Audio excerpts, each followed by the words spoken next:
Siempre que me detengo ante el cuadro de Giovanna, como me sucede con otros cuadros del museo, de la colección Thyssen, pienso en los lugares en donde estuvo antes de llegar aquí. Pienso en primer término en Lugano, donde estuvo tantos años la colección Thyssen, en Vila Favorita, que todavía hoy, Vila Favorita, aunque esté vacía, pertenece a la baronesa Thyssen. El cuadro de Giovanna fue comprado en 1935 por el padre del difunto barón en una subasta de obras de la colección Morgan, la colección del famoso banquero y coleccionista John Pierpont Morgan, colección en la que había entrado en 1907, ya al final de la vida de Morgan, que murió en 1913. Entonces pienso en ese edificio, en esa mansión del 219 de Madison Avenue en Nueva York, la vieja mansión de Morgan, y en su West Room, en su sala oeste, donde tenemos ahí, sobre un caballete, entre otras maravillas que pertenecían a la colección, maravillas renacentistas de la colección Morgan, aparece nuestra Giovanna en primer término como destacada, como la mayor de las joyas. Por empezar con la leyenda romántica, de la que habrá grandes dosis en esta conferencia. Se dice, aunque todo esto es difícil de contrastar, de atestiguar, que el fervor de Morgan por la pintura de Ghirlandaio tenía que ver con el recuerdo de su primera esposa, Amelia Sturgis, llamada Memi, una hija de un rico inversor de la que Morgan, en los tiempos en que era un joven y prometedor hombre de negocios, no era todavía lo que llegaría a ser la banca Morgan, de la que se enamoró, con la que se casó con cierta oposición de su familia en 1861 y que desgraciadamente padecía tuberculosis cuando se casaron. Los dos eran conscientes de ello. Después de la boda, Morgan y Amelia emprendieron un largo viaje de novios por Europa y por Norteáfrica, como hacían entonces muchos millonarios norteamericanos. Y ese largo viaje deterioró aún más la salud de Amelia, que murió solo 4 meses después de la boda. Imagínese si Morgan adquirió la pintura en 1913, habían pasado pues 40 años, más de 40 años, ¿no?, de esa muerte. Morgan se volvió a casar, pero dicen insistentemente que el amor de Morgan por el cuadro era una especie de monumento a la nostalgia de esa primera esposa, fallecida también pues con 22 años, poco después de su matrimonio, como la propia Giovanna, tal como les explicaré enseguida. Bueno, antes de pertenecer a la colección Morgan, la Giovanna, la tabla de Giovanna, había pasado por muchas manos. Disponemos de la procedencia entera de las diversas localizaciones, de las diversas colecciones por las que atravesó el cuadro de Giovanna desde su mismísimo origen. Como destaca siempre Geert van der Smaan, el comisario de la exposición, este es uno de los escasísimos retratos del Renacimiento del cual conocemos su instalación originaria, para qué lugar fue pintado, y a partir de ahí todos los sucesivos propietarios hasta nuestros días. Podemos trazar su itinerario exactamente desde la Florencia, desde el palacio de Lorenzo Tornabuoni, a través de sucesivos inventarios hasta esta segunda planta del Palacio de Villahermosa en Madrid, sin la menor discontinuidad, sin la menor solución de continuidad. Entonces digo que la Tornabuoni perteneció a la colección Rodolphe Kahn en París, perteneció a Henry Willett en Brighton, y estoy remontándome hacia atrás, perteneció a Madame de Sagan, de nuevo en París, al barón Achille Sellier, y antes, naturalmente, había estado en Florencia, en el Palazzo Pandolfini, al que no sabemos bien cómo llegó, aunque nos consta desde luego cuándo, en qué momento llegó, y en su origen y fin venía, por supuesto, de Lorenzo di Giovanni Tornabuoni, es decir, del marido de la retratada. en el inventario de 1498 figura, o sea, apenas una década o casi una década después de que se pintara el retrato, figura colgada en la habitación de Lorenzo, en su palacio florentino, un cuadro con cornichones, mesoro con texto e busto de la Giovanna degli Albizzi, una tabla con marco dorado con la cabeza y busto de Giovanna degli Albizzi. Lo que tienen en la imagen es el Palacio Albizzi, en Borgo Albizzi 12, en Florencia, y frente a él una foto ya antigua del Palazzo Medici, en la antigua Vía Larga, hoy Vía Cavour 3, el llamado Palazzo Medici Riccardi, que como saben es uno de los palacios más imponentes de Florencia, que fue realizado por Michelozzo di Bartolomeo en 1444, por encargo de Cosme de Medici el Viejo. Y he traído los dos palacios juntos porque lo determinante en la historia de los Albizzi es su relación con los Medici, como en la historia de tantas otras familias de la oligarquía florentina de esta época. Los Albizzi eran una de las familias más antiguas y más influyentes de Florencia. Su origen había sido un cierto raimondino, de origen alemán, que llegó a Italia al final del siglo XII y se estableció en Arezzo, de donde sus descendientes después pasaron a Florencia. Los Albizzi fueron ricos mercaderes de lana y jefes de una facción de los güelfos con mucho poder y muchos cargos ciudadanos, sobre todo en el Trecento. Como miembros de la facción güelfa, se opusieron a la tiranía del duque de Atenas y mantuvieron largas escaramuzas con la familia Ricci. Es curioso recordar esto porque luego volveremos a ver aparecer a la familia Ricci cuando hablemos de la Capilla Tornabuoni en Santa María Novella. Los Albizzi incluían a lo largo del Trecento tanto facciones pro-Medici como anti-Medici. Había, por ejemplo, Reinaldo de Albizzi, que fue un político florentino responsable directamente del exilio de Cosme de Medici, y había, por ejemplo, Luca de Albizzi, hermano de Reinaldo, partidario de los Medici, que fue uno de los hombres de confianza después del regreso de Cosme en Florencia. Las familias oligárquicas tienen siempre esta virtud, o suelen tener esta virtud, de apostar a varios partidos a la vez, porque al final eso siempre les hace triunfadores en cualquier circunstancia que se pueda presentar. Así que los Albizzi tenían, digamos, habían apostado en todos los números y de un modo u otro, dependiendo de cómo fueran las cosas, podían salir en todo caso vencedores. En el caso del padre de Giovanna, Maso di Luca di Messer Maso Albizzi, o Albizzi, nacido en 1427, había una vinculación directa con los Medici porque el padre de Giovanna era hijo de un Medici, era hijo de un Albizzi y de un Medici. Y además su primera esposa, la primera esposa del padre de Giovanna, no la madre de Giovanna, sino una esposa anterior, era una Medici también, Alviera de Medici. Sabemos mucho de la vida del padre de Giovanna. Conservamos un diario personal y dos libros de cuentas muy detallados que comprenden varios centenares de páginas. Los libros de contabilidad pues, revelan la mentalidad de un hombre de negocios de la época, de un patricio muy riguroso en la administración de su hacienda, y son particularmente interesantes en lo que se refiere al intensísimo tráfico de objetos y de dinero que se producía con ocasión de los matrimonios. Los matrimonios eran la gran ocasión para establecer alianzas comerciales o políticas, para el intercambio de dones, para el impresionar abrumadoramente a los pares de uno en ese reducido ámbito de la oligarquía florentina.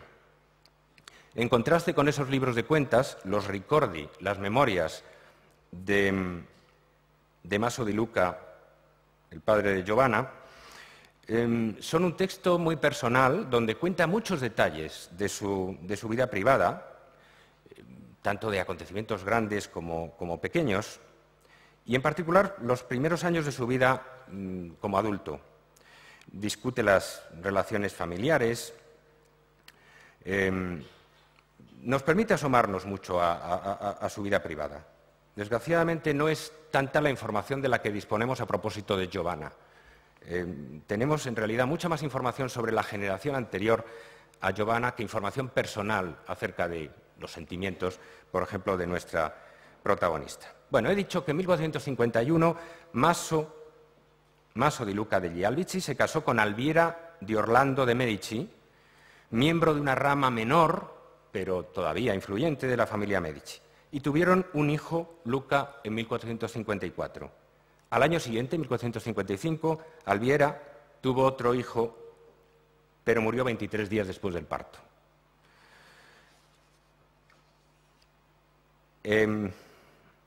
Esta historia trágica de la muerte de la madre, de la muerte a veces del recién nacido, poco después del parto, la vamos a ver repetida a lo largo de nuestra historia en varias ocasiones. Por eso quería subrayarla. Hay que entender qué circunstancia tan infinitamente esperanzadora y a la vez tan temible suponían los alumbramientos, los partos en aquella época. Hay un diálogo de Erasmo donde una mujer conversa con un soldado y le llama fanfarrón y le dice que al fin y al cabo los soldados que recorren Europa en esos años tremendos del comienzo del siglo XVI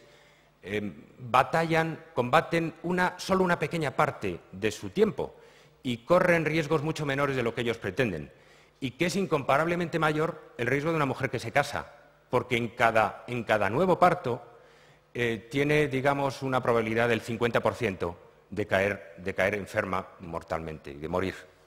Y la interlocutora del soldado de Erasmo dice que por eso las mujeres, aunque no lo parezca, las jóvenes esposas que paren son infinitamente más valientes por haber ido al matrimonio de lo que lo son todos los soldados de Europa. En fin, cuando Alviera murió, sabemos que se celebró una vigilia en la Santa Croce con 25 sacerdotes y un buen número de ciudadanos. Fue enterrada 3 días después y se dijeron misas durante muchos días en San Pier Maggiore, una iglesia que ya ha desaparecido y además, bueno, ha desaparecido tal como era, por eso no he traído imágenes de ella, y luego además se ha, ¿cómo se dice?, desconsagrado, ¿no? El recién nacido, el hijo de Maso y de Alviera, que se llamaba Piero o Pierfrancesco, estaba muy débil y vivió solamente 10 meses. Dios quiso llevárselo de nosotros, escribió Maso en su diario el 1 de marzo de 1456.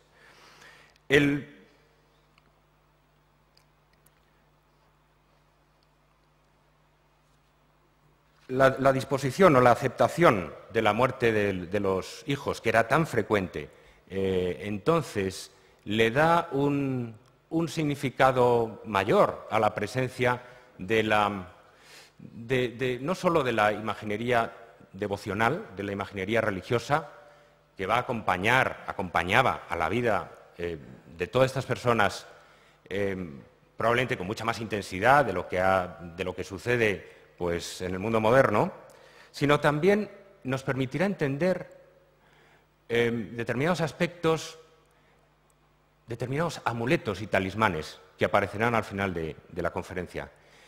El temor relacionado con los hijos, como con las jóvenes esposas, era tan grande que cualquier protección simbólica era bien recibida para ellos.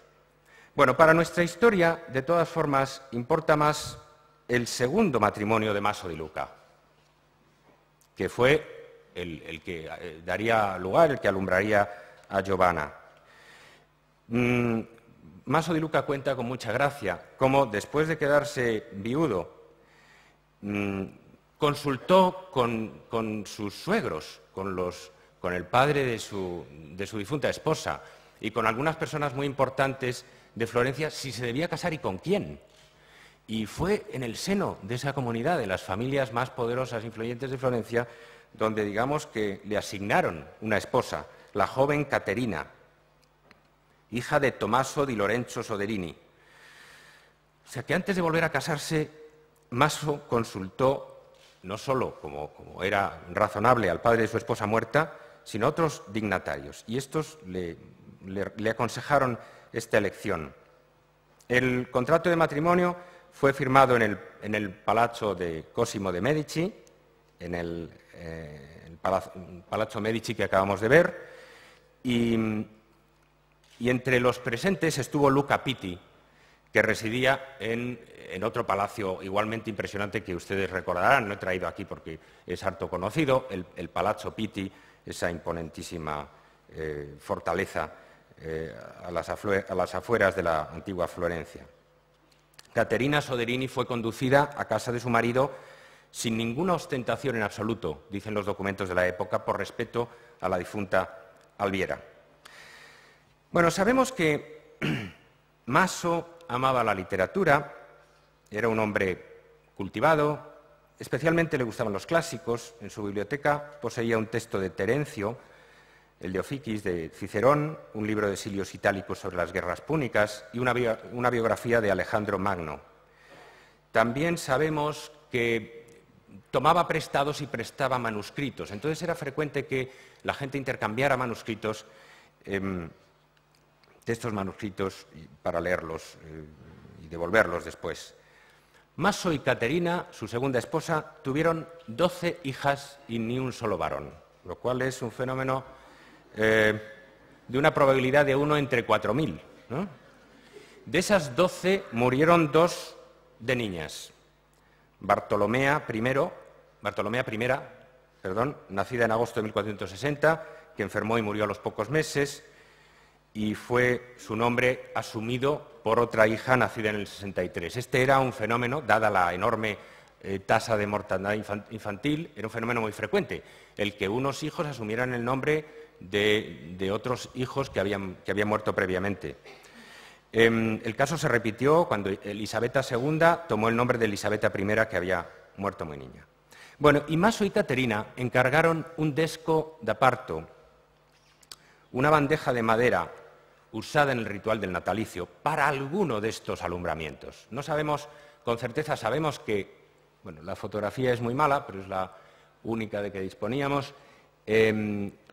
Sabemos que para alguno de estos 12 alumbramientos de las hijas de Maso y Caterina se encargó este desco de parto. ¿Qué era un desco de parto? Un desco de parto es una bandeja, frecuentemente pintada, y frecuentemente pintada por las dos caras, que sirve, frecuentemente se encarga cuando existe, o bien cuando se contrae matrimonio, o bien cuando se conoce el estado de embarazo de la madre, y luego se utiliza en todos los rituales del natalicio para llevar dulces, para ofrecer comida durante las fiestas, y se conservaba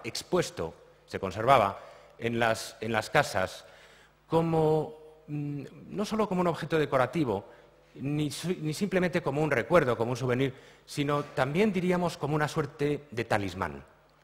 El desco da parto está destinado a traer buenos augurios y a proteger simbólicamente, como decía antes, el futuro de la joven madre y de los hijos alumbrados. Sabemos que frecuentemente estos deschi da parto se reutilizaban muchas veces, porque los inventarios consta que a veces estaban deteriorados por el uso en diferentes alumbramientos. El desco da parto de Maso y Caterina es muy curioso porque presenta esa doble cara luminosa y oscura que tenía la vida, quizá más que ahora, en aquel tiempo.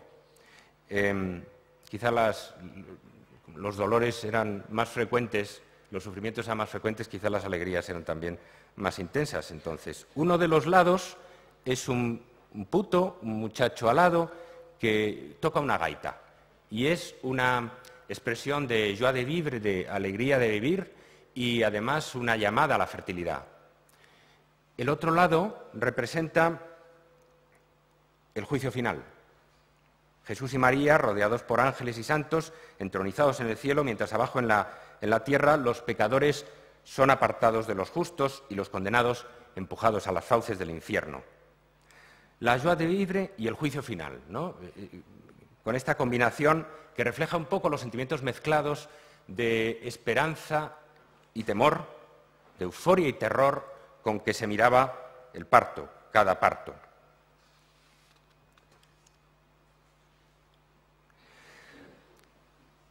El Desco da Parto está inevitablemente vinculado al Baptisterio San Giovanni, al baptisterio anexo a la Catedral de Florencia.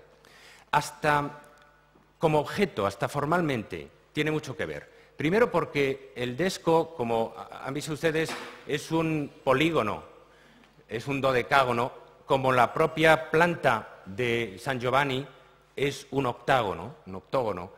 Y segundo, porque la imaginería del Desco, lo que he pintado en la bandeja, tiene que ver con el mosaico que hay en el techo del Baptisterio San Giovanni. Una representación donde el juicio final, con el Cristo apocalíptico dividiendo de nuevo a los justos, separando a los justos de los réprobos, ocupa un lugar central. Hay que pensar que el baptisterio era el destino, la puerta por donde entraban a la vida cristiana y a la vida en general, todos estos recién nacidos que habían escapado de milagro a la muerte. 10 de las hijas de Maso y Caterina nacieron en Florencia y fueron bautizadas en el baptisterio. Solo Albiera, la mayor, y posiblemente Bartolomea I, nacieron en la casa de campo, en Nipozzano, de la familia, porque en aquellos momentos la peste asolaba Florencia, un fenómeno que sucedía con bastante frecuencia, cíclicamente, en aquellos años. La epidemia en 1457 obligó a la familia a huir de la ciudad y por eso Albiera fue bautizada privadamente un poco en una parroquia de pueblo. Para Maso di Luca, para el padre de Giovanna, no debió de ser pequeño desafío encontrar maridos adecuados para tantas hijas. Y no hablo de una elección estética ni moral. Para casarse bien, las hijas necesitaban dotes adecuadas. Y Maso tuvo que necesitar ayuda para adoptar a 10 hijas de todos sus amigos y parientes. Hay un episodio muy ilustrado en el arte del Trecento y del Quattrocento, en la historia de San Nicolás de Bari, San Nicolás de Bari, en el que el santo San Nicolás acude en auxilio de un noble empobrecido que no tiene dinero para adoptar a sus 3 hijas. Las 3 hijas aparecen, en la versión de Fra Angelico, están las 3 metidas en la camita, ¿no? Y claro, estas pobres chicas, sin una dote adecuada, no van a poder encontrar marido y van a terminar dedicándose a la prostitución para sacar a su padre y a su familia adelante. Bueno, siempre me ha sorprendido cuando se cuenta la historia de San Nicolás de Bari esta correlación tan estrecha, tan inmediata, entre la carencia de dote y el dedicarse a la prostitución, ¿no? Como si verdaderamente las hijas de este noble estuvieran poco menos que deseando lanzarse a la vida. El caso es que San Nicolás utiliza un truco que además no ofende la dignidad del noble, que es que le cuela una bolsa de oro, inadvertidamente, por la ventana. En las dos imágenes, en la de Lorenzetti y en la de Fra Angelico, San Nicolás aparece echando la bolsa de oro, no se la entrega, ¿no?, sino la echa para que la descubran y salvar a estas pobres chicas de un destino tan aciago. Maso di Luca no necesitó un deus ex machina como este para adoptar a sus hijas con cantidades que iban de los 800 a los 1.500 florines por cabeza. Cantidades muy considerables, ¿no?, fuera del alcance de, en fin, cualquier menestral podía pasarse años trabajando sin alcanzar jamás a reunir esas cantidades, por supuesto. La más destacada antes de Giovanna, de todas las hijas de Maso di Luca, fue Albiera, la mayor. Y voy a contar algo sobre ella porque Albiera prefigura a Giovanna. Más adelante, en años sucesivos, Giovanna sería vista como una especie de réplica mejorada de Albiera. Albiera fue elogiada, cantada su belleza por varios poetas del círculo de Lorenzo de Medici. Se comprometió con Sigismondo de la Estufa, un vasallo leal de los Medici, por cierto, y estaba a punto de casarse cuando cayó enferma y murió. Su prometido, Sigismundo, recibió tantas condolencias poéticas, entonces la gente no leía periódicos y entonces escribía mucha más poesía, ¿no?, recibió tantas condolencias poéticas, no solo de profesionales, de humanistas, de escritores, sino de amigos de la familia, que las encuadernó y regaló el volumen a Annalena Malatesta, que había sido la que había criado a Alviera, el aya de Alviera, que la había criado en el convento de San Vincenzo en Florencia, junto a otras hijas de las grandes familias florentinas. Lo mejor de ese volumen dedicado a Alviera es la elegía escrita por Angelo Poliziano, ya saben, el gran poeta y humanista de este tiempo. Pero, yo qué sé, en ese volumen sorprende encontrar documentos de, por ejemplo, el filósofo Marsilio Ficino, que fue un importantísimo representante intelectual de la Florencia medicea, o de un político y humanista como el canciller Bartolomeo Scala, o de otros humanistas como Ugolino Verino, Bartolomeo de la Fonte, Naldo Naldi, Andrónico Calisto, Alessandro Baracesi.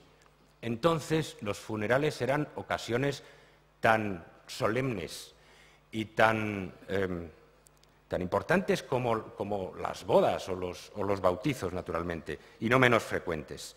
En su elegía, Poliziano dice estos versos, que, bueno, mal traducidos, alaban los encantos de Alviera.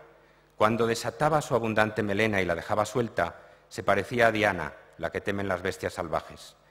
Y cuando lo recogía en un nudo dorado, era como Venus, adornada con un peine de madera de boj. Me interesa citar esto por ese ideal de belleza en que se dan cita Diana, la diosa virgen y un poco virago de la caza, y Venus, Afrodita, la diosa del amor y de la belleza. Y me interesan esos versos porque la imagen del cabello suelto, desatado, y del cabello atado, esa alternancia, esa disyunción va a reaparecer en los retratos, desde luego de Giovanna y en otros retratos asociados a ella. En fin, ya estamos preparados para acercarnos a Giovanna di Maso degli Albizzi, octava hija de Maso y Caterina, que nació el 18 de diciembre de 1468 a las 16 horas y fue bautizada al día siguiente. A medida que iba creciendo, su belleza se iba asemejando a la de Alviera, según nos dicen todos, que había muerto en 1474, o sea, no había... No pudieron convivir mucho. Alviera y Giovanna fueron criadas de modo semejante. O sea, Giovanna siguió los pasos de la educación de Alviera.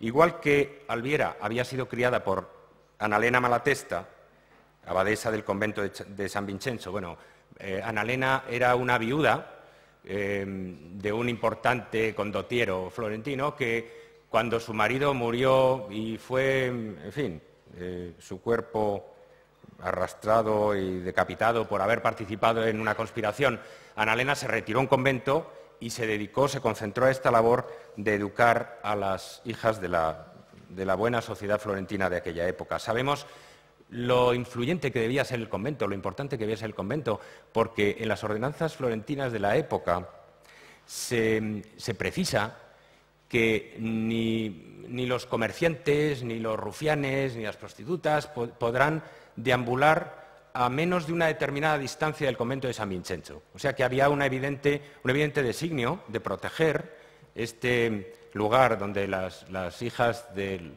las grandes familias florentinas se educaban de la contaminación con la vida callejera de Florencia, que debía ser bastante accidentada, ¿no? Debía ser una jungla. Sabemos entonces que Giovanna se formó también allí. Aprendió a leer porque el padre de Giovanna y de sus hermanas, y esto no es frecuente en su época, quiso que todas las hijas aprendieran a leer y recibió pues toda la formación que suponía, la educación que suponía que debía recibir una hija de la gran sociedad florentina de entonces. Sabemos que Annalena, el aya de su hermana Alviera, fue la que participó en la elaboración del trousseau de Giovanna. O sea que Giovanna estuvo sometida también a la tutela de Annalena. La red social de Maso degli Albizzi combinaba típicamente los negocios y la política.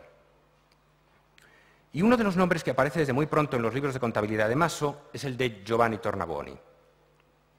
En los documentos oficiales de la República Florentina se menciona una misión diplomática a Roma en diciembre de 1480, en la que tomaron parte 12 florentinos destacados.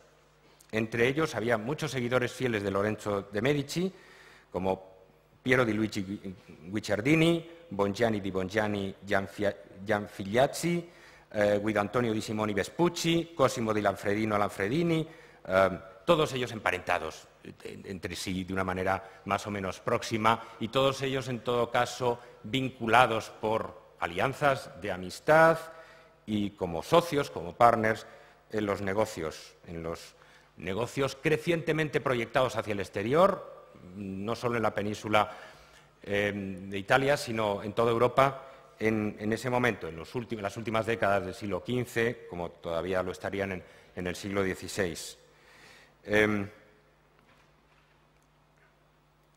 Seguramente Giovanni Tornabuoni, por su proximidad a los Medici, porque Giovanni Tornabuoni fue nombrado en 1465 director de la Banca Medici en Roma, que no debía ser mal cargo, ¿no?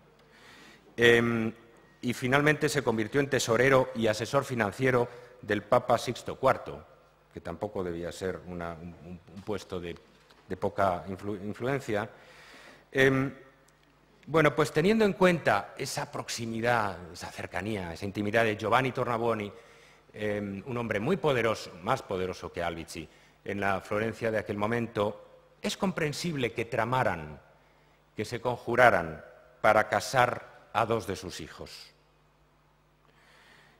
No hay que hacerse ilusiones sobre el que el matrimonio entre Giovanna, hija de Maso, y Lorenzo, hijo de Giovanni Tornabuoni, el matrimonio entre los Albizzi y los Tornabuoni, fuera inicialmente una cuestión de amour fou, de flechazo o de nada parecido. Seguramente fue una operación laboriosamente y meditadamente diseñada y construida. El 15 de junio de 1486, cuando aún no había cumplido 18 años, Giovanna contrajo matrimonio con Lorenzo Tornabuoni, hijo de Giovanni Tornabuoni. Sabemos que Lorenzo era, además de ser un niño bien, era un joven culto, apasionado de las viejas monedas, las medallas, las estatuas antiguas y amigo de humanistas como Pico de la Mirandola y Angelo Poliziano, quien habla de él como un discípulo suyo.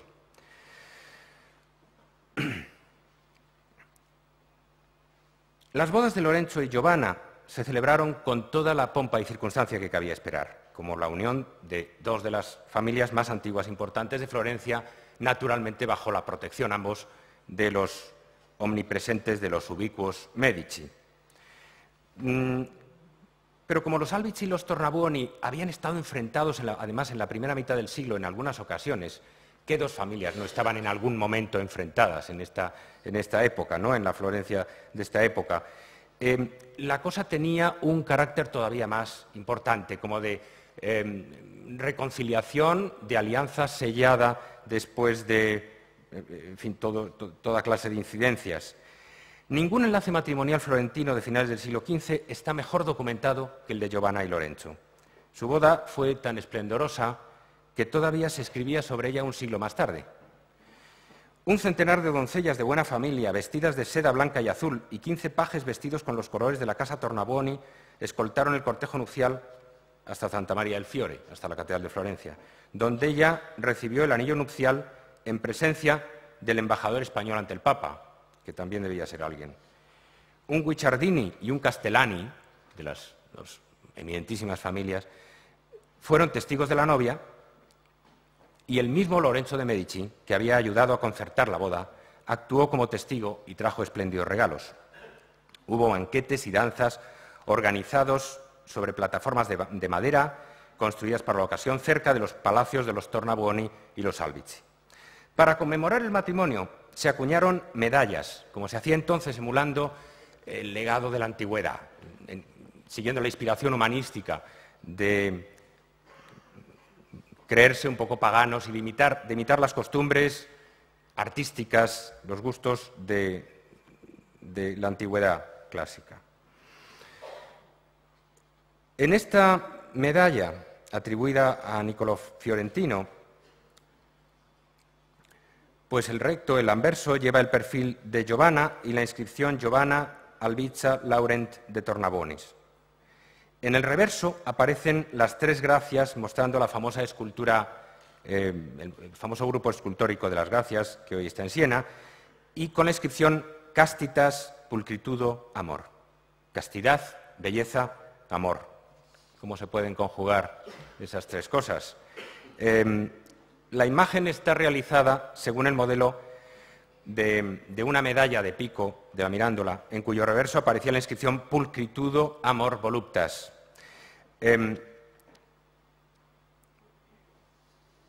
Se trata de una concepción, se trata de una imagen que responde a una concepción muy acorde con el platonismo o el neoplatonismo que se había impuesto casi como el credo espiritual de la Florencia de aquella época, gracias a Marsilio Ficino y a su entorno de la villa de Careggi, donde el amor pretende elevarse de su naturaleza material, de su naturaleza física hacia lo espiritual, y la belleza, desde luego, es la aliada o el objeto constante del deseo amoroso en ese tránsito hacia arriba, en esa escala de autosuperación.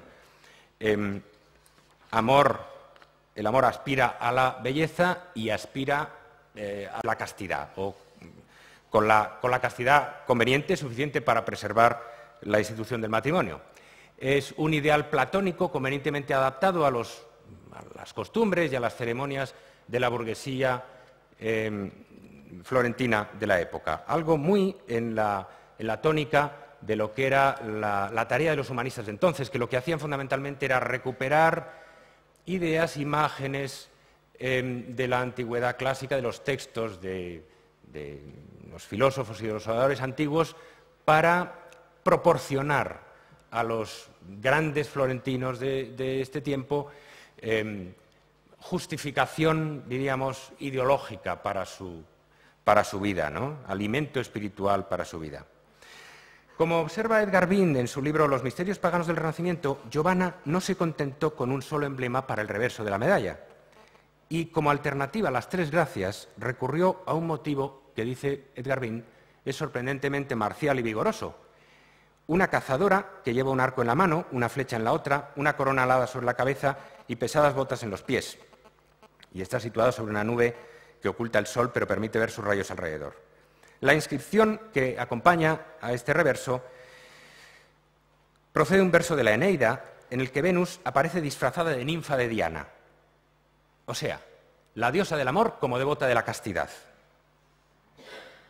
Disfrazada de doncella en el rostro y el vestido con armas de doncella, dice el verso de Virgilio. Es en el fondo el mismo tema de las tres gracias, castitas, pulcritudo, amor, la unión de castidad y amor por la mediación de la belleza. Pero ahora ese tema se expresa de una manera más directa, más paradójica y para nosotros más interesante por lo que vamos a ver enseguida.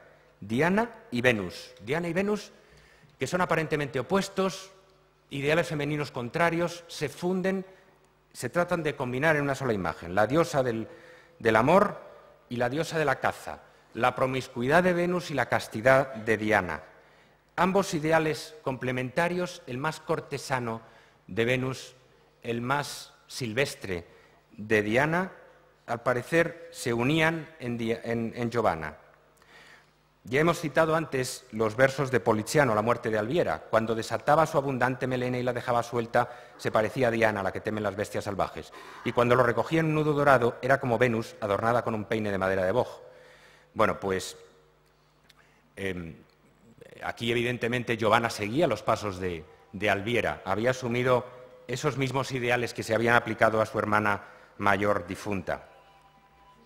De todas formas, Venus y las gracias no desaparecen, reaparecen en dos pinturas muy importantes que están vinculadas directamente al momento del matrimonio de Giovanna y Lorenzo. En 1873, en una villa cerca de Careggi, se descubrieron unos frescos y los propietarios de la época, los Lemmi, decidieron vender las dos escenas que no estaban completamente deterioradas de esos frescos a un anticuario que a su vez las vendió al Louvre, donde se exponen actualmente. Al separarlas del muro, las escenas al fresco sufrieron graves daños, están muy deterioradas.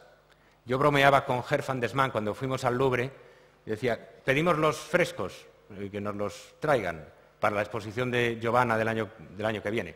Pero era una broma, naturalmente es absolutamente imposible. Se trata de frescos de 2,84 m de ancho y, como digo, en un estado muy, muy complicado de conservación, ¿no? Pero son parte esencial de la iconografía de Giovanna. Después de la medalla, lo más importante que nos va a conducir al retrato. Las dos escenas tienen un protagonista femenino y un protagonista masculino. La protagonista femenina es naturalmente Giovanna, que recibe en un paño blanco unas rosas que Venus le trae. Venus deposita en ellas, en el paño blanco, unas rosas como símbolo de belleza y amor. Detrás de Venus vienen las tres gracias y junto a la muchacha hay un amorcillo que originariamente portaba el escudo familiar, pero que se ha perdido, ¿no? Se ha borrado. En la otra escena, en la segunda escena, el protagonista es un joven, un adolescente, que es recibido por unas señoras elegantes y atractivas que se supone que son las artes liberales. Entonces, así como las gracias, Venus y las gracias dan sus dones a Giovanna, se supone que las artes liberales pues reciben y dispensan su atención al joven Lorenzo, al jovencísimo marido de Giovanna.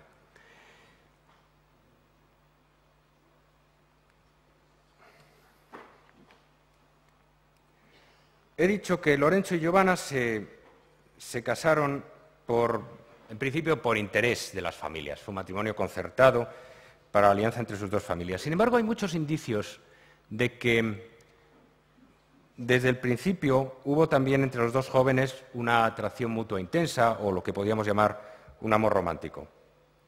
El 11 de octubre del año siguiente al matrimonio, en 1487, Giovanna dio a luz a un primer hijo, el primer nieto de Giovanni Tornabuoni, que fue bautizado con el nombre de Giovanni. Como era entonces costumbre, se bautizaba a los hijos con el nombre de su abuelo, ¿no? Un año después, sin embargo, Giovanna ya estaba muerta. No sabemos en detalle, no tenemos muchos detalles sobre su enfermedad. Ha habido discusiones sobre si Giovanna murió durante el parto de su segundo hijo. Murió el 7 de octubre de 1488, pero parece ser que por los indicios en determinados textos que se escribieron a su muerte, determinadas elegías, parece ser que murió durante el embarazo del segundo hijo, cuando todavía no había dado a luz. Giovanna fue enterrada en Santa María Novella. Por la salvación de su alma se ofició una misa funeral y una misa cantada, usando la generosa cantidad de 52 libras de velas de cera, como consta en los inventarios, y en años sucesivos, durante mucho tiempo, se celebrarían misas de aniversario. El suegro de Giovanna, Giovanni Tornabuoni, en su testamento de 1490, o sea, muy poco posterior a este momento, también proveyó para que se erigiera la tumba de ella en la capilla y para que su retrato y armas, emparejados con los de su difunta esposa, fueran bordados en una cubierta para el crucifijo en el altar. O sea que incorporó póstumamente, de manera absoluta, a Giovanna a los monumentos familiares. El epitafio de Giovanna fue escrito de nuevo, fue llamado de nuevo Angelo Poliziano, para celebrar y llorar la belleza y la brevedad de la vida de Giovanna, como lo había hecho con Alviera. Por belleza, hijo, riqueza y marido fui dichosa, y también por mi talento, costumbres y carácter. Pero al segundo año de mi boda, en el segundo parto, ay, con mi descendencia aún no nacida, tuve que morir. Y para que mi fin fuera más triste, el destino traidor me mostró sus favores, no me los entregó. Es interesante observar que en la elegía de Poliziano no se exalta solo, como sería de rigor, el origen, el estatus de Giovanna, quién era su padre, quién era su suegro, quién era su marido, sino su valor personal, ingenio moribus atque animo, las costumbres y el carácter. Hemos llegado demasiado pronto, dirán ustedes, a la muerte de Giovanna. Se nos ha pasado, en realidad no he contado nada de su vida. Pero es que la vida de Giovanna, en realidad, comienza en gran medida después de su muerte. Es una vida póstuma en las imágenes.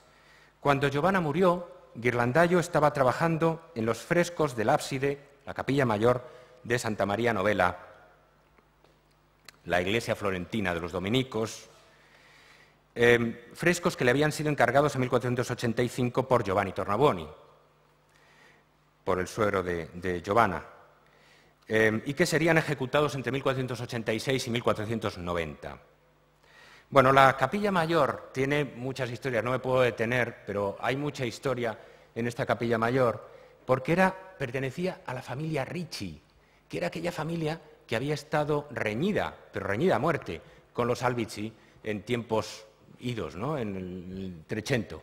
Y la familia Ricci tenía pintadas aquí unos frescos de Orcaña, pero los frescos se habían ido deteriorando con las filtraciones de agua y habían llegado a estar en tan mal estado que se hacía necesario renovar la capilla.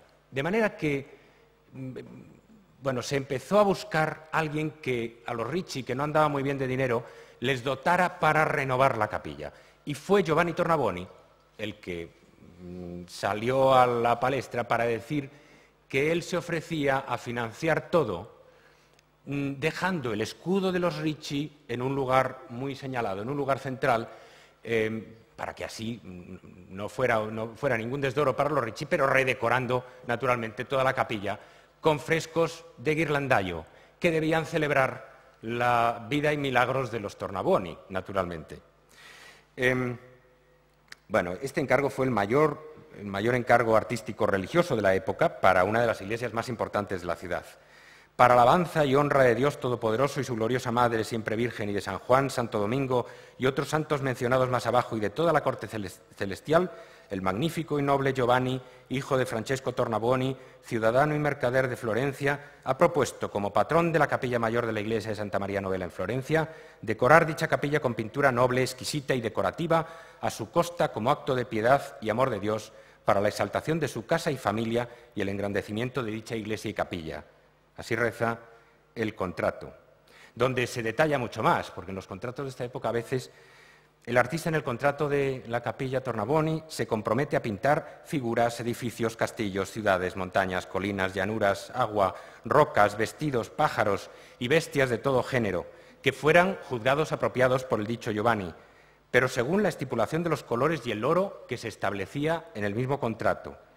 Y se decía también en el contrato que el artista debería aplicar y pintar todas las armas, todos los escudos que el dicho Giovanni demandara en cualquier parte según su propio deseo y placer, porque en una obra patrocinada como esta tenía que figurar el logo, naturalmente, por todas partes, para recordar a los fieles gracias a quien tenían la merced del regalo de este. Bueno, en la capilla hay decenas de figuras, no solo de la familia Tornabuoni, de la familia Medici, sino de toda la vida florentina de la época. No puedo ni siquiera sumariamente enumerarlo. Aparecen Giovanni, su difunta esposa, Francesca Pitti, y de ahí para abajo todo el que era alguien en Florencia. Ghirlandaio convierte sus frescos siempre, como le había pasado con los frescos de la Sixtina en Roma, en una crónica social detalladísima. Así, hay pintores más abstractos, como Piero de la Francesca. Ghirlandaio es un enamorado de los detalles, como vamos a ir viendo, y es capaz además de reproducir muy bien las fisonomías, de manera que esto hacía posible que cada uno de los fieles fuera reconociendo a los personajes a los que sin duda vería por la calle, por lo menos de lejos. Bueno, los dos ciclos de frescos de las paredes laterales del ábside ilustran el de la izquierda, la vida de la Virgen, y el de la derecha, la del santo patrón de Giovanni Tornabuoni y de Florencia, San Juan Bautista, el patrón de la ciudad. En el nacimiento de la Virgen, en la escena del nacimiento de la Virgen, aparecen varias Tornabuoni. Aparece Ludovica, la hermana de Giovanni, o sea, la cuñada de Giovanna, y aparece también detrás de ella, o sea, ven a Ludovica, y detrás de ella, la que viene inmediatamente detrás de ella, es Lucrezia, que era hermana del padre, hermana de Giovanni.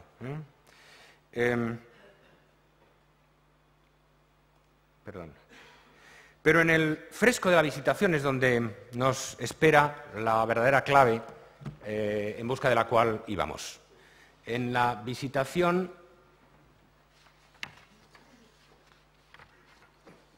que parece haber sido pintado como penúltima escena del ciclo, a finales de 1489 o comienzos de 1490, en todo caso después de la muerte de Giovanna, se representa, como saben, el encuentro de la Virgen y Santa Isabel, en el que ambas se felicitan mutuamente por sus embarazos, y hay tres mujeres graves, formales, solemnes, un poco apartadas, que vienen al final y se recortan contra el fondo de un paisaje urbano. Giovanna es la que viene en cabeza y sujeta un pañuelo entre las manos. Es una imagen de baja resolución. Está la figura allí, ¿no? Se ve bien. Su giornea de brocado de oro está marcada con emblemas heráldicos de los diamantes de los Tornabuoni, junto con soles y palomas, con la L de Lorenzo Tornabuoni bordada en su vestido, y, bueno, camina como debía caminar con el decoro que debía caminar una señora de su condición, con la cabeza alta, mirando decorosamente ante sí. La imagen, además de ser un retrato, es un ideal de belleza y de decorum. Y es aquí donde encaja por fin nuestro retrato del Thyssen. En las fuentes más antiguas no se mencionan en absoluto retratos de Ghirlandaio. Parece como si Ghirlandaio no hubiera pintado más que frescos. La producción de retratos de los que sabemos con certeza que son de Ghirlandaio es mínima. Vasari, por ejemplo, solo cita las obras accesibles al público, las obras que podía ver cualquiera, pero añade que en Florencia trabajó también en cuadros, tondos y pinturas diversas que se encuentran en casas de particulares. La tabla Thyssen pues, pertenece a esta zona privada de la producción de Ghirlandaio, que se conocía mucho menos en la época, que se había visto mucho menos, pero que está vinculada a la obra pública, como vemos. Porque el retrato Thyssen es, en realidad, no es más que una versión más exquisita sobre tabla de la figura de Giovanna en el fresco, la misma pose, el mismo peinado, el mismo vestido, el mismo brocado de oro que en el fresco de la Visitación. Evidentemente, la tabla Thyssen fue otro encargo de Giovanni Tornabuoni, otro encargo en conmemoración de su nuera muerta, creado después del fresco y a partir de él. Probablemente Ghirlandaio debió de fijar los rasgos de Giovanna con un dibujo que utilizó primero para el fresco y posteriormente para la tabla. Y esa procedencia es quizá lo que justifica ese corte abrupto. Es verdaderamente como si él hubiera seccionado una parte del fresco, presentándolo tal cual, en vez de haber concebido desde cero la tabla, ¿no? Ese corte abrupto nos remite a la pintura, a la tabla, como parte del conjunto, de la escena mucho más amplia del fresco. Giovanna, el retrato de Giovanna de Ghirlandaio es una maravillosa combinación del sentido de las proporciones, el sentido de la construcción geométrica del Quattrocento italiano y de un sentido, casi diríamos, flamenco, nórdico, del realismo en los detalles. No hay otro pintor italiano quattrocentista con esta capacidad para la descripción de los detalles. Y los detalles constituyen buena parte del alimento y de las alegrías que el cuadro nos reserva. que vamos a ver en algunas de estas espléndidas macrofotografías que proceden de nuestro departamento de restauración. Digo que con un realismo émulo de la pintura flamenca se describen los detalles del rostro, las manos, los objetos, el pañuelo entre las manos de Giovanna, el magnífico brocado de oro, las cintas y los lazos y las flores bordadas en las mangas, y los objetos separados también, el colgante y el broche, o también el libricino, o las cuentas de coral de las que hablaremos luego. Todos estos objetos constituyen una exhibición del altísimo refinamiento estético de la cultura florentina del 480, de la exquisita calidad material y estética con que se hacían las cosas en la Florencia de la época. Pero no constituyen simplemente una especie de naturaleza muerta decorativa, sino que cada objeto añade algo, agrega algo al valor simbólico del retrato, a la función conmemorativa del retrato. Porque el retrato no es simplemente la imagen de una persona, no es la imagen de una persona viva, es la imagen de una persona que ya se ha ido, que ya ha desaparecido, y es también la exposición de un ideal estético y moral o espiritual. Un lado de ese ideal está representado, encarnado por las joyas. He leído bastantes veces que se trataba de dos joyas iguales, lo cual es manifiestamente falso. Sobre el pecho de Giovanna hay un colgante con un rubí y 3 perlas, y en el estante descansa un broche con un dragón, un rubí y 2 perlas.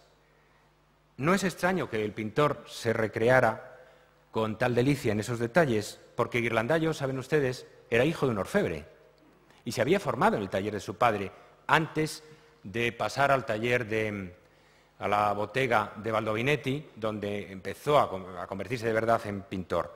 Tommaso Bigordi, el padre de Ghirlandaio, tenía una tienda abierta en el Ponte Vecchio, es decir, donde todavía siguen los orfebres y donde todavía los turistas compramos joyas. Lo que pasa es que casi siempre son, en fin, otra clase de joyas, no artesanales precisamente, ¿no? Ahí, en ese mismo Ponte Vecchio, el padre de Ghirlandaio tenía su taller y su tienda, y también producía guirnaldas para las fiestas, y de ahí la denominación de Ghirlandaio para su hijo.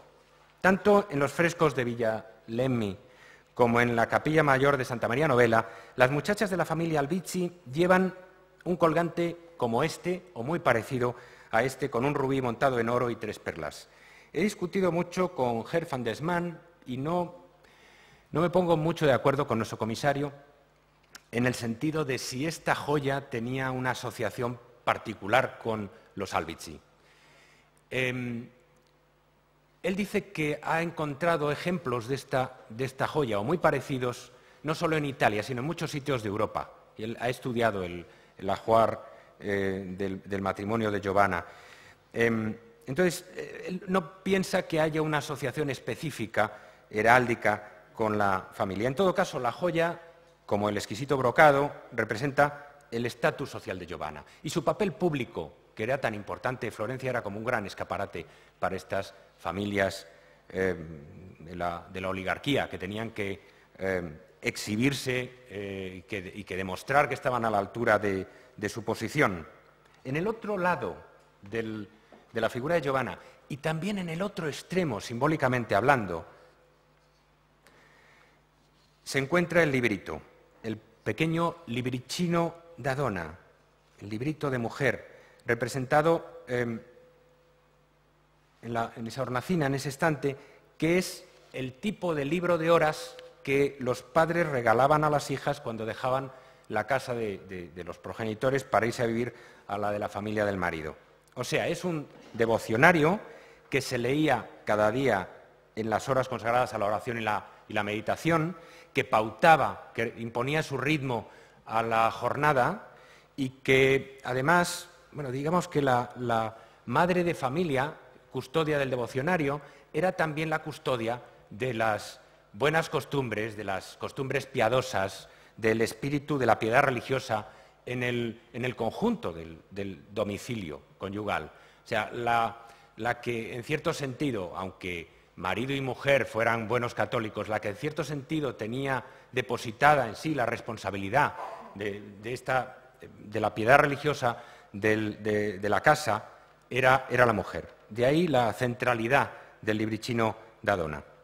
Hay, en fin, en el cuadro, bueno, en la exposición que tendremos el año que viene tendremos algunos de estos libros de horas expuestos que están exquisitamente ilustrados. Claro, aquí la pena es que el libro está cerrado, después lo veremos abierto, pero estos libros exquisitamente ilustrados y cuya iconografía además se puede vincular con la iconografía de los tondos, de las composiciones sobre tabla o de los frescos que se pintaban en la época, como he dicho ya. En fin, en el cuadro hay otro detalle muy revelador, que es la inscripción, que es un papelito con unas palabras en latín. No todos los cuadros llevan un mensaje escrito que nos explique, siquiera por alusiones, cómo hay que interpretar el cuadro. El texto es un fragmento de un epigrama de Marcial, el poeta latino, escrito en el siglo I, donde pondera un retrato de Marcus Antonius Primus. Oh arte, si pudieras pintar las costumbres y el alma, no habría una pintura más bella sobre la tierra, no habría una tabla más bella sobre la tierra. Es suficientemente explícito como enunciación de la meta del retrato. Es un tópico renacentista que los humanistas han inventado en estos años, el que el retrato no debe proponerse simplemente describir los detalles o las circunstancias exteriores de la figura, sino captar el alma, captar lo interno, las costumbres, como se dice en el epigrama, las mores de la persona, y que eso trascienda en lo visible. El año escrito debajo de la inscripción no es, como a veces se ha interpretado, el año en el que se pintó el cuadro, sino, naturalmente, el año de la muerte de Giovanna, porque la inscripción tiene un carácter memorial, tiene un carácter conmemorativo.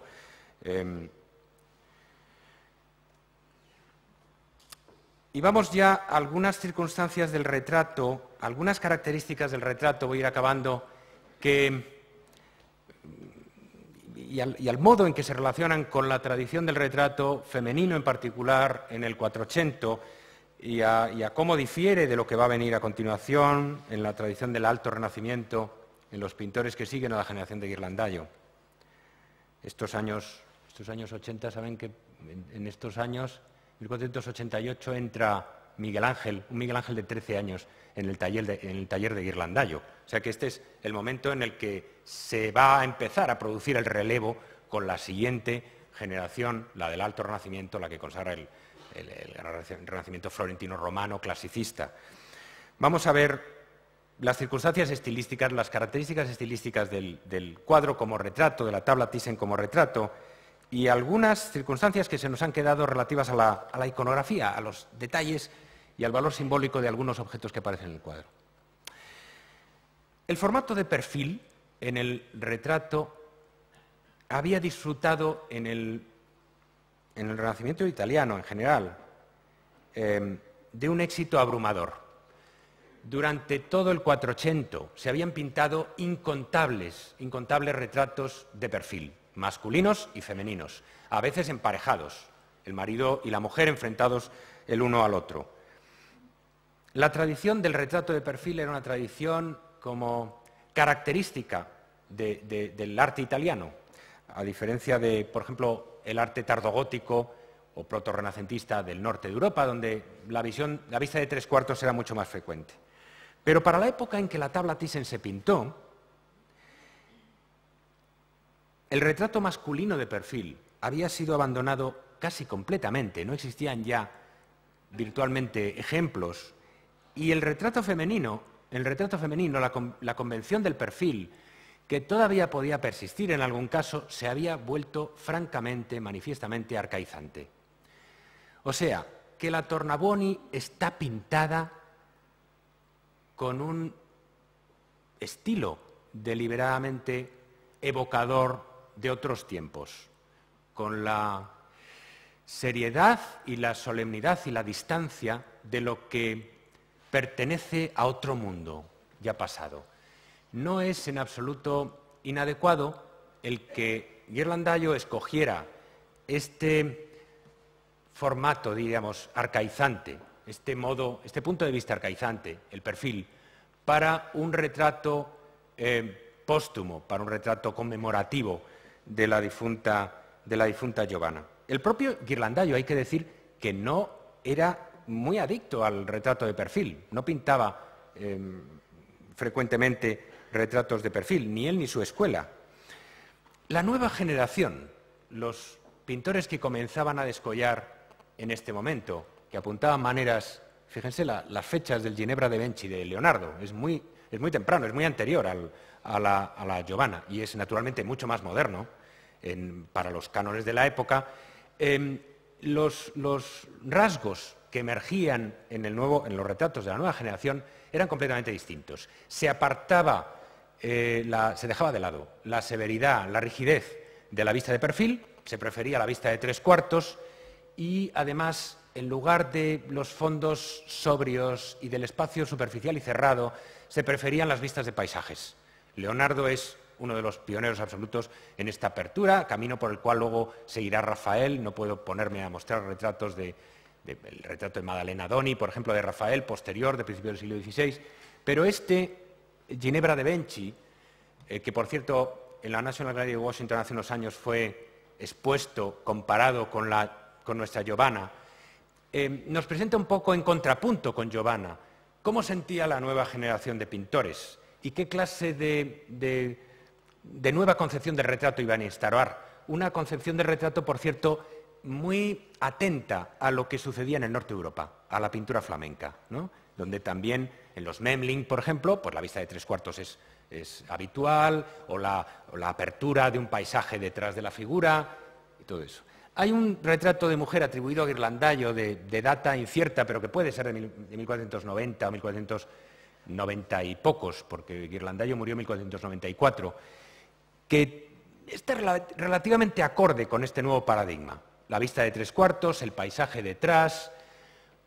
La vista de 3/4 tiene una capacidad comunicativa mayor, es más expresiva y diríamos que pone menos dificultades al espectador para aproximarse a la figura retratada. Pero vamos a hacer un breve repaso retrospectivo de algunos ejemplos del uso del retrato de perfil femenino a lo largo del 400. No me voy a remontar antes, no me voy a remontar al 300, pero sí quiero traer a colación algunos de los ejemplos, de los paradigmas que indudablemente Ghirlandaio tenía en la cabeza mientras pintaba a Giovanna Tornabuoni, que no podía dejar de tener en la cabeza. En primer lugar, Filippo Lippi, el maestro de Botticelli, un artista de la generación luego anterior a Ghirlandaio, uno de los artistas florentinos más cotizados y más populares de su tiempo, muy apreciado por Piero di Cosimo de Medici, y además es muy divertido porque sabemos que Filippo Lippi era un artista, es el único artista del que sabemos que era singularmente apreciado por el padre de Giovanna, por Maso di Luca degli Albizzi, porque en un inventario del padre de Giovanna figura un panel de Nuestra Señora con el niño en los brazos por la mano de Filippo Lippi. Filippo Lippi combina un cierto protonaturalismo con la solemnidad, con la rigidez, diríamos, del perfil, que por supuesto evoca las monedas y medallas antiguas. No se puede disociar la popularidad del perfil en estas épocas de las mediados del 400 en Florencia, no se puede disociar de la enorme influencia intelectual de los humanistas, porque en cuanto uno veía una fisonomía, una efigie de perfil, lo que se evocaban eran las medallas romanas, que eran el prototipo de la efigie que tenían los humanistas en la cabeza. El perfil transmite un carácter modélico, ejemplar de la figura, le presta una dignidad extraordinaria, esa dignidad un poco como tomada prestada de la antigüedad, y como he sugerido antes, la posición de perfil asegura al retratado una cierta distancia. El retratado es como si viviera en un altivo vivir aparte de nosotros, en un existir para otro mundo. En Lippi eso está combinado con un cierto naturalismo de los detalles, de las circunstancias, y una cierta ternura también en la expresión de los detalles. Por ejemplo, tiene algo que no será frecuente, tiene Filippo Lippi algo que no será nada frecuente incluso en retratos de perfil posteriores, en el 400, que es el juego entre la cabeza y las manos.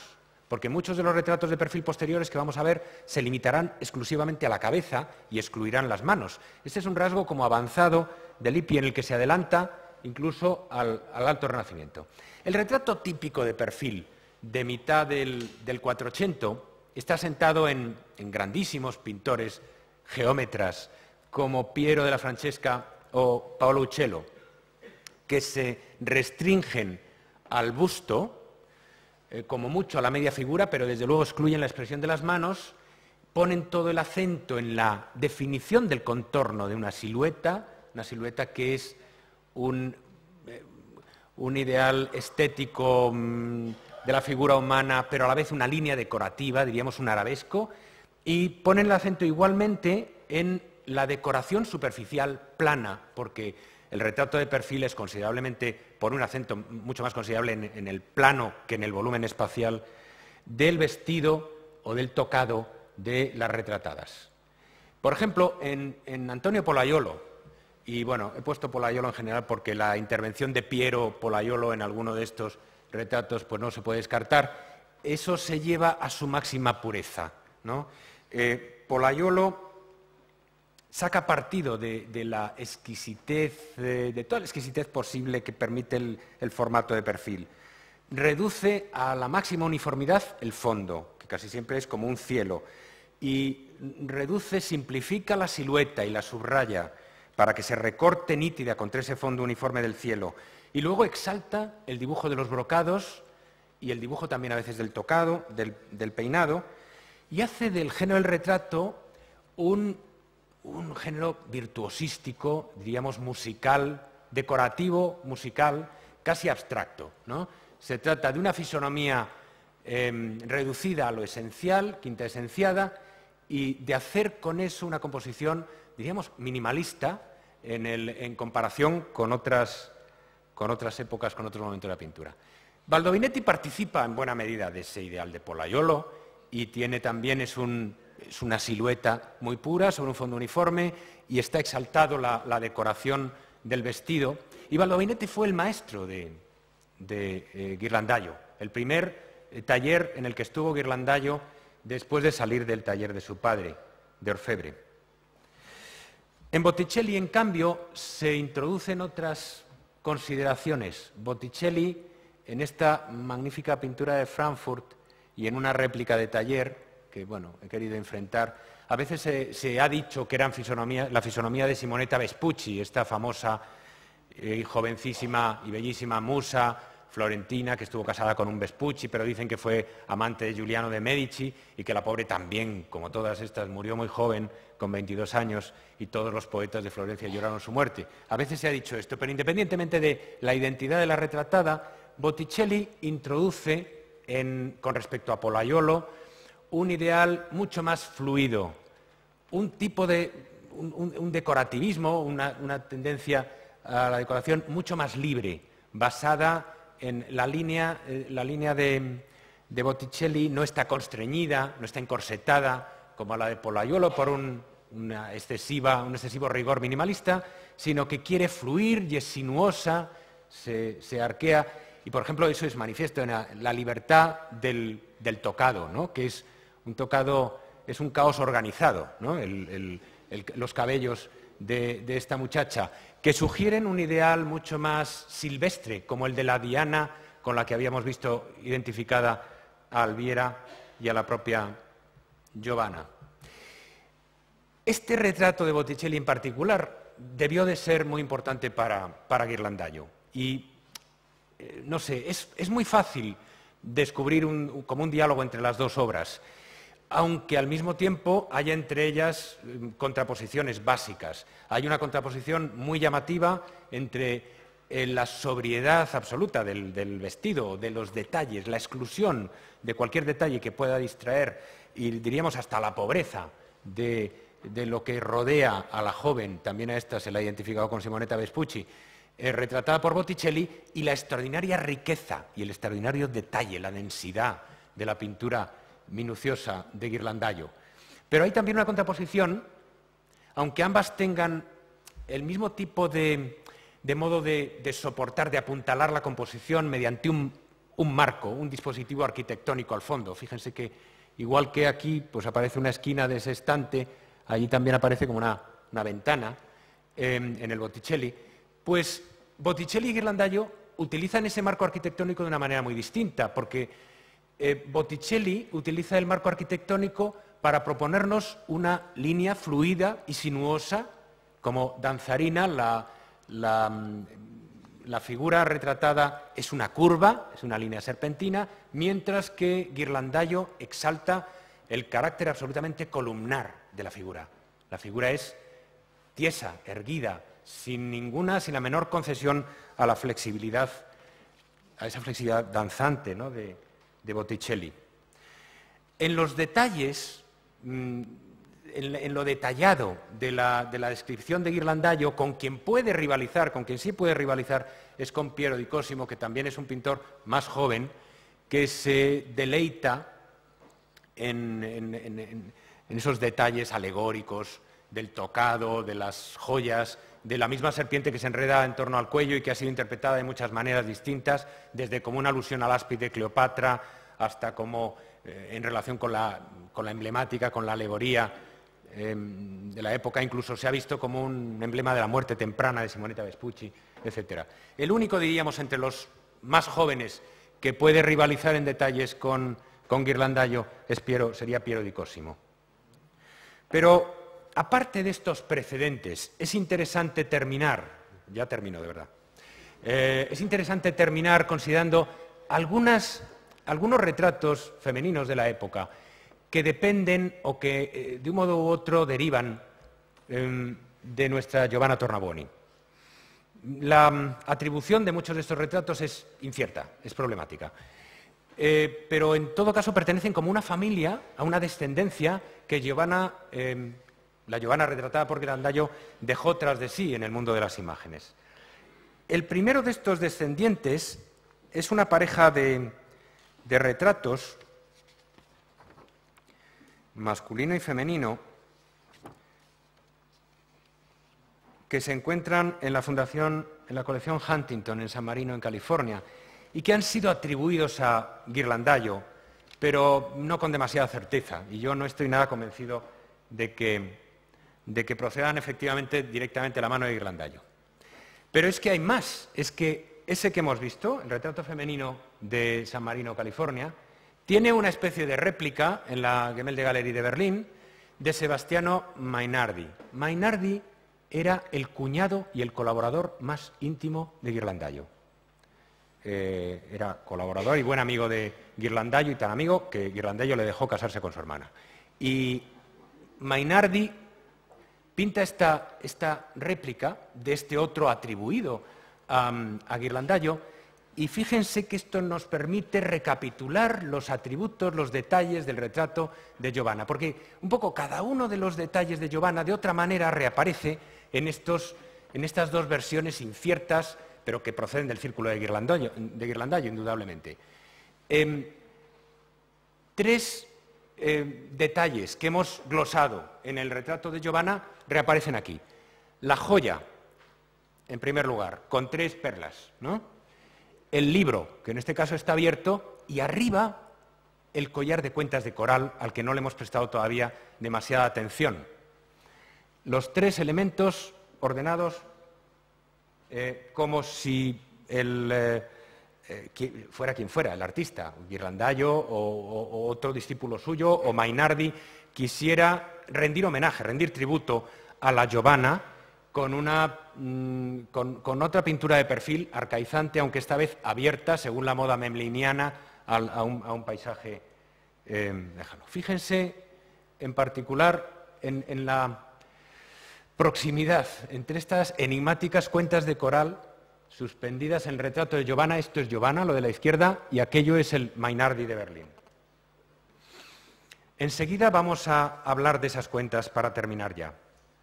Pero hay todo un grupo de retratos femeninos atribuidos a Ghirlandaio, relacionados con el círculo de Ghirlandaio, que es como si trataran de, inspirándose en la imagen de Giovanna, ponerla en movimiento o dar otra interpretación de ella.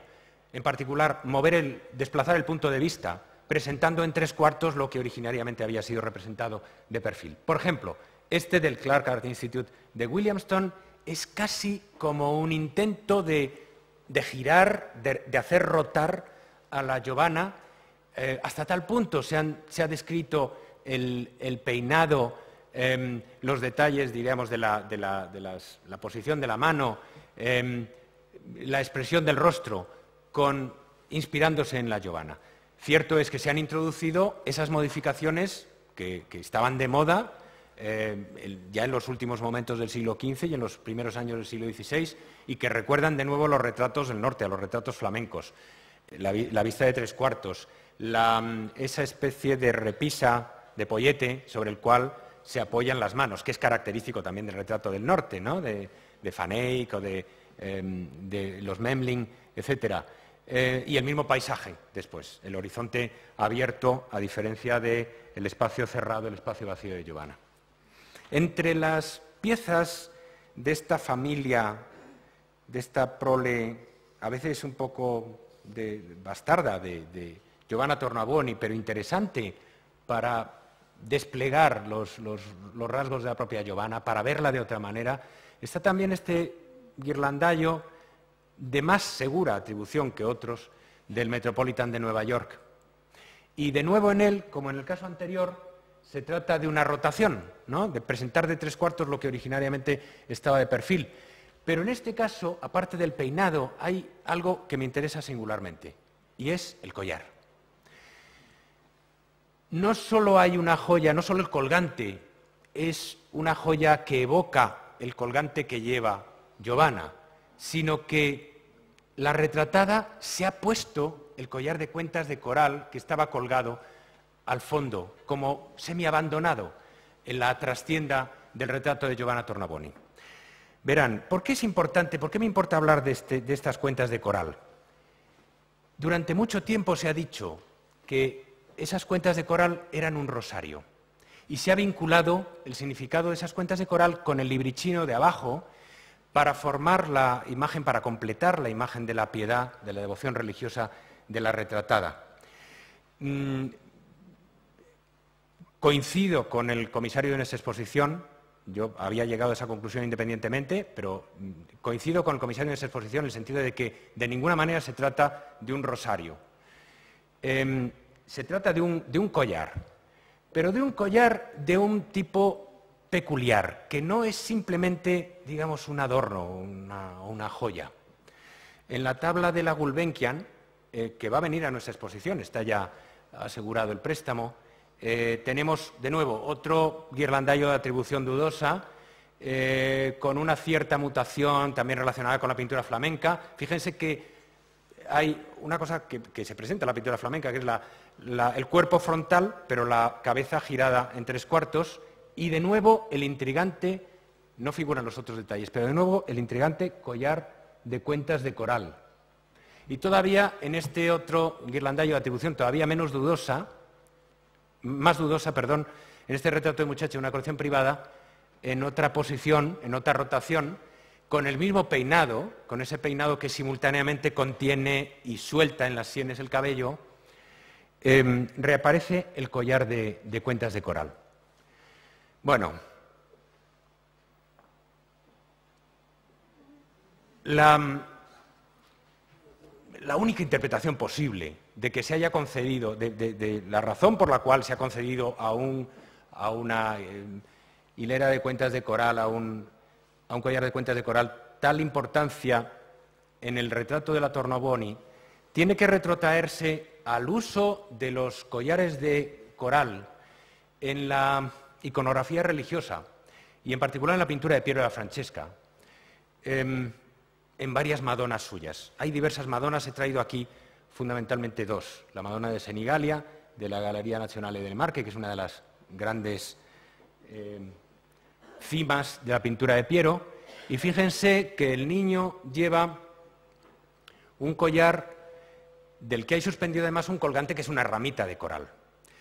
La ramita de coral era un amuleto muy frecuente todo a lo largo de la península italiana, desde Milán hasta Nápoles o Sicilia, destinado a proteger al recién nacido de las enfermedades y de las asechanzas del maligno y de todo, de los demonios, de los malos espíritus, del mal de ojo y de todo lo demás, y relacionado con la sangre de Cristo. Vamos a ver, el coral era explicado en la antigua Grecia como se explicaba que el coral había nacido de la sangre vertida de Medusa, derramada cuando Perseo habría decapitado a Medusa, al caer las gotas de sangre al mar.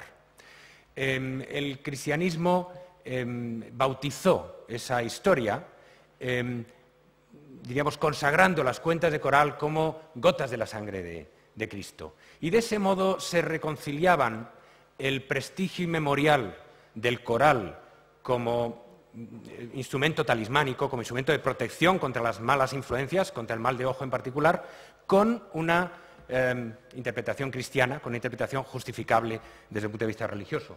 El propio Piero, en la Pala di Brera, nada menos, repitió la operación en una pintura tan importante como esta, de la que desgraciadamente tengo una diapositiva muy mala.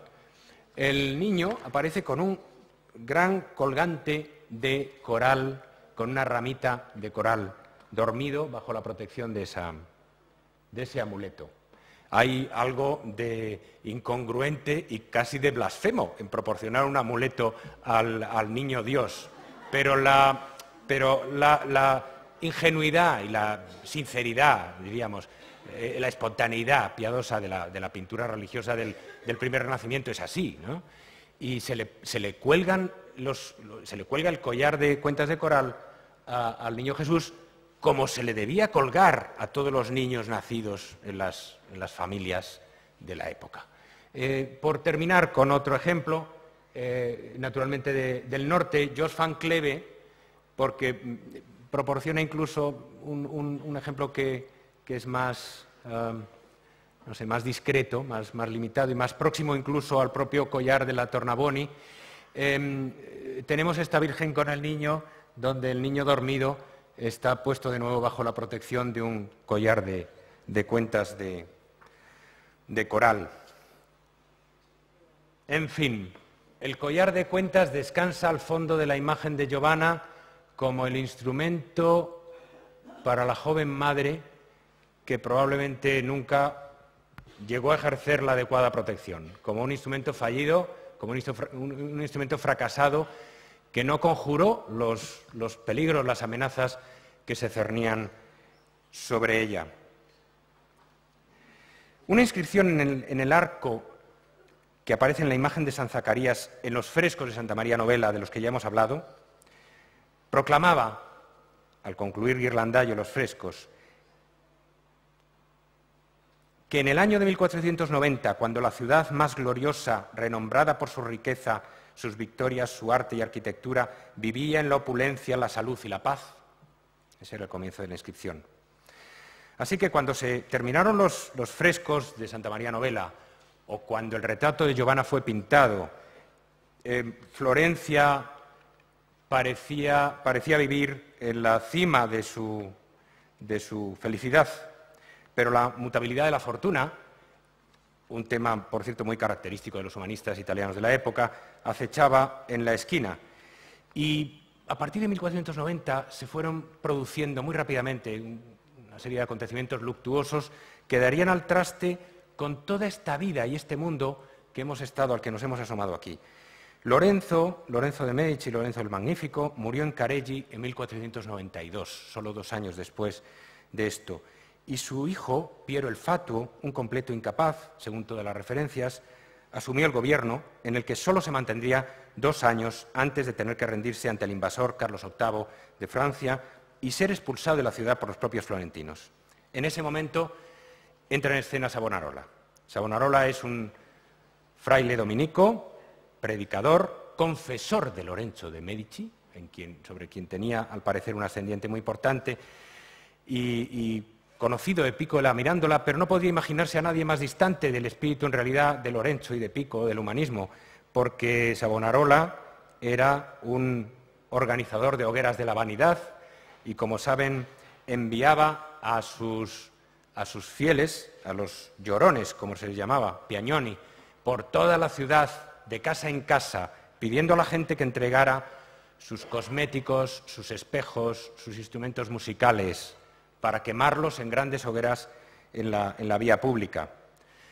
Era una especie de en fin, entusiasta, ayatolá, ¿no? Perseguidor de lo que él consideraba que era la corrupción babilónica de Florencia, los excesos suntuarios, los excesos de la lujuria, el cúmulo de las perversiones, en particular la sodomía, contra la cual predicaba furiosamente. Savonarola, además de, podemos caricaturizarlo así, pero además de ser, en fin, un incómodo ayatolá, fue, en alguna medida, un primer precursor de la Reforma, un anticipo de lo que sería, pocos años después, la reforma religiosa en Europa. El caso es que Savonarola había predicho que un nuevo Ciro atravesaría el país para poner orden, para castigar por su corrupción a los florentinos, claro está, y poner orden en las costumbres de la Iglesia y del pueblo. Y claro, cuando Carlos VIII, en 1494, entró en la Toscana y no encontró gran resistencia, el vaticinio de Savonarola le hizo crecer enormemente en prestigio. Se sucedieron en estos años las temporadas en que los enemigos o los seguidores del frate predominaban en el gobierno de la ciudad. Virtualmente, cada pocos meses podía haber un pequeño golpe de Estado interno por el cual los Piagnoni o sus enemigos dominaban la señoría florentina. Por ejemplo, en mayo-junio del 97, los adversarios del frate dominaban la señoría, pero en los 2 meses siguientes, en el verano, las tornas cambiaron y se formó una señoría, un gobierno dominado por los llorones de Savonarola, los fanáticos del monje dominico. En aquel momento se produjo la detención de Lamberto de Lantela, acusado de conspirar para preparar el retorno al poder de los Medici. Y sometido al suplicio, Lamberto denunció enseguida a sus cómplices, Niccolò Ridolfi, Giovanni Cambi, Gianoccio Pucci, Bernardo del Nero y Lorenzo di Giovanni Tornabuoni. Todos ellos fueron procesados en un juicio sumarísimo, sentenciados sin apelación a la pena capital el 17 de agosto y ejecutados 10 días después, en la noche del 27 de agosto de 1497. O sea que el pobre Lorenzo no tuvo muchos años para llorar a su difunta Giovanna.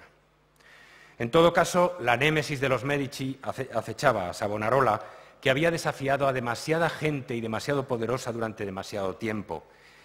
En el mismo mes de mayo del 97, Savonarola fue excomulgado por el Papa, aunque él no dejó de hacer lo mismo con el pontífice, quiero decir, Savonarola también excomulgó al pontífice.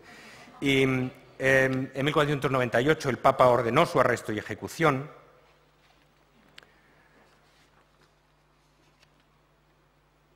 Y finalmente, después de, en fin, un proceso, una confesión, Savonarola fue condenado a arder en la hoguera y ejecutado el 23 de mayo del 98. El día fijado para la ejecución le llevaron hasta la Piazza de la Signoria, junto con sus fieles seguidores, Fray Silvestro de Pescia y Fray Domenico. Los 3 fueron despojados de sus vestiduras, degradados como herejes y entregados al brazo secular. Y los 3 fueron colgados con cadenas de una sola cruz. Se encendió un fuego enorme bajo sus cuerpos y fueron ejecutados en el mismo lugar donde había ardido las hogueras de las vanidades encendidas por Savonarola. Jacopo Nardi, que registró el incidente en sus historias de Florencia, dice que el verdugo, aunque no sé si el verdugo sería tan ingenioso, dice que el verdugo exclamó al encender la llama: «El que más quemó es ahora el mismo pasto de las llamas». Luca Landucci, que estaba presente, cuenta en su diario que el frate tardó en quemarse varias horas y que los restos eran sacados y devueltos a la hoguera repetidamente a fin de que los savonarolistas no los dignificaran como reliquias. Solo las cenizas quedaron al final y, por último, fueron arrojadas al Arno.